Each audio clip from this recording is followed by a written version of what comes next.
ఆ డబ్బులు నువ్వు తీసావా తీయలేదా, మీ తమ్ముడికి ఇచ్చావా లేదా అని నేను అడగను.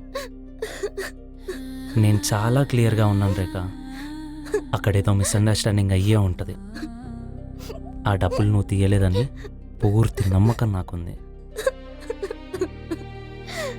నేను నిజంగా తప్పు చేయలేదు కార్తిక్, నిజంగా చేయలేదు.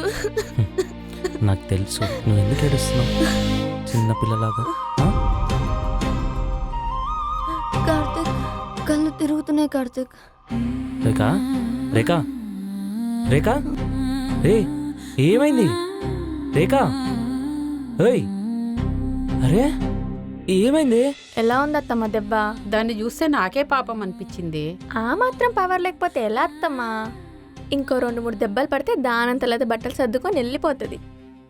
ఎక్కువ జాలి పడకత్తమ్మా, అది చాలా పెద్ద పాము. నిన్ను నన్ను కాటేస్తే ఏం చేయలేము. అంజలి, మా ఆయన పిలుస్తున్నాడు, వెళ్ళొస్తానత్తమ్మా, బాయ్.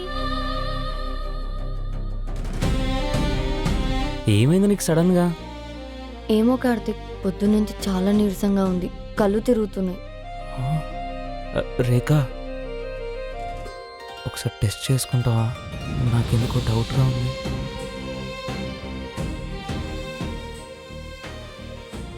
నీకు 8,000 ఎక్కడవే? నేను మొన్న నీకు ఇచ్చిన 3,000 కదా. ఏం మాట్లాడుతున్నారండి? నా దగ్గర 5,000 కూడా ఉండవా? మొన్న పుట్టింటికి వెళ్ళినప్పుడు మా అమ్మ 5,000 ఇచ్చింది. ఆ డబ్బులు మీరు ఇచ్చిన 3,000 కలిపితే 8,000 కదా. ప్రతిసారి నన్ను అనుమానించడం కరెక్ట్ కాదండి.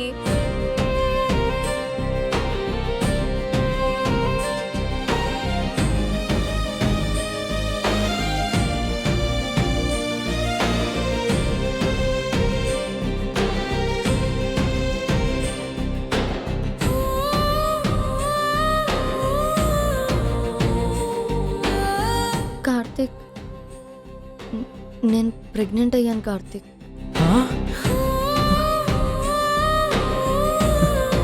కంగ్రాచులేషన్స్ రేఖ. ఎంత హ్యాపీగా ఉంది తెలుసా నాకు. రేఖ నువ్వు ప్రెగ్నెంట్. మనం పేరెంట్స్ కాబోతున్నామే.